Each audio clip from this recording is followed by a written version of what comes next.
Good morning, students. Welcome to your social studies class. Open page number 9, lesson number 1, globe and map. Today we are going to learn more about map. So let us discuss importance of color scheme. Some maps are shaded with different colors. जो maps होते हैं वो shaded होते हैं different color से. We can show and draw a variety of information with the help of colors. हम लोग show और draw कर सकते हैं different variety of information इन्हीं colors के through. Water bodies like oceans, seas, lakes and rivers are always shown in blue color. जितनी भी वाटर बॉडीज़ होती हैं, ओशंस, सीज, लेक्स और रिवर्स, इन सभी को ब्लू कलर से रिप्रेजेंट किया जाता है. You can see in this picture.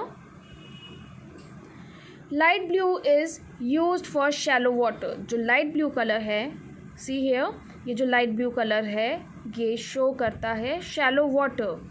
And dark blue shows deep water. और जो डार्क ब्लू कलर होता है उसे हम डीप वाटर के लिए यूज़ करते हैं. On the maps, green color shows plain areas. जो मैप में ग्रीन कलर होता है वो प्लेन एरिया को रिप्रेजेंट करता है. As the height of land above sea level increases, जैसे जैसे लैंड की हाइट इंक्रीज़ होती है अबव सी लेवल, जैसे सी लेवल के पास देखो यहाँ पे ये इंक्रीज़ होती जा रही है हाइट लैंड की, वैसे वैसे क्या होगा, कलर्स यूज़ होते हैं like yellow, light brown and dark brown colour. तो ये देखो येलो कलर, लाइट ब्राउन और डार्क ब्राउन, ये सारा यहाँ पे क्या होगा, ये देखो लाइट ब्राउन, डार्क ब्राउन, ये सभी इंडिकेट करते हैं कि इनकी जो ये लैंड की हाइट है वो सी लेवल से कितना इंक्रीज़ हो चुका है. अ की और legend is always made on a map to tell the meaning of the colours used on the map. एक की या लेजेंड को हमेशा बनाया जाता है जो इंडिकेट करता है कि जो डिफरेंट कलर्स हमने मैप में यूज़ किए हैं उनका मीनिंग क्या है. सी हियर, ये देखो इसमें सभी कलर स्कीम यूज़ करे गए हैं जो इस मैप में है, वो सभी यहाँ पे दिया हुआ है और उनका मीनिंग भी बताया गया है. Almost the same colour scheme is used on all maps. और जो ये कलर स्कीम है ये मोस्टली सभी मैप्स में सिमिलर ही होती है. Conventional signs or symbols.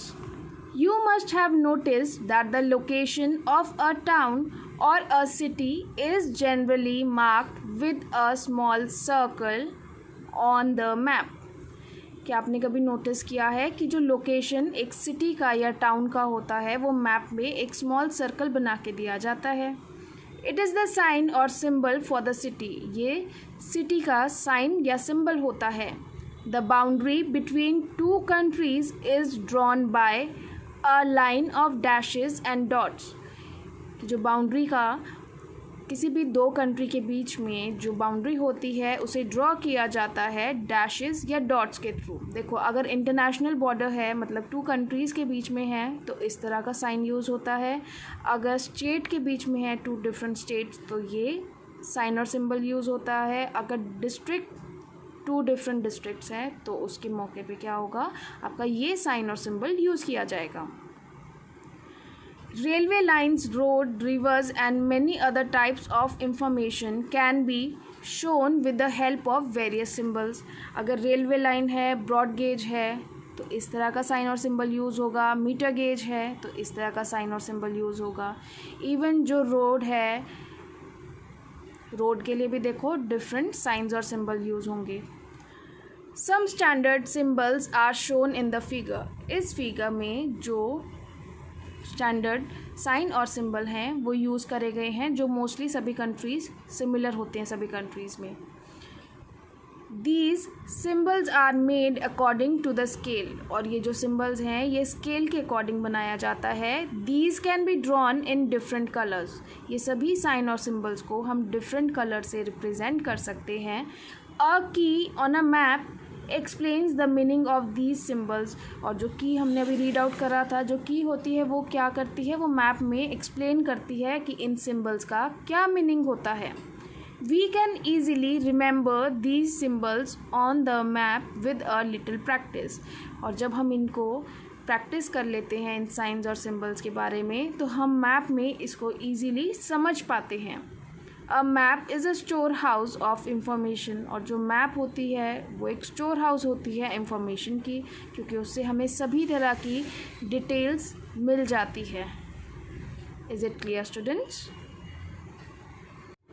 So today we have completed reading of this chapter. What you have to do is first of all read this chapter and then draw these signs and symbols in your fair notebook. पहले आप इस chapter को properly read करोगे और उसके बाद अपनी fair notebook में ये सभी साइंस एंड सिंबल्स बनाओगे और आप उसके ऊपर लिखोगे heading conventional symbols used on a map. आप ये हेडिंग लिख के ये सभी साइंस एंड सिंबल्स अपनी फेयर नोटबुक में ड्रॉ करोगे. Is it clear students? Thank you. Goodbye.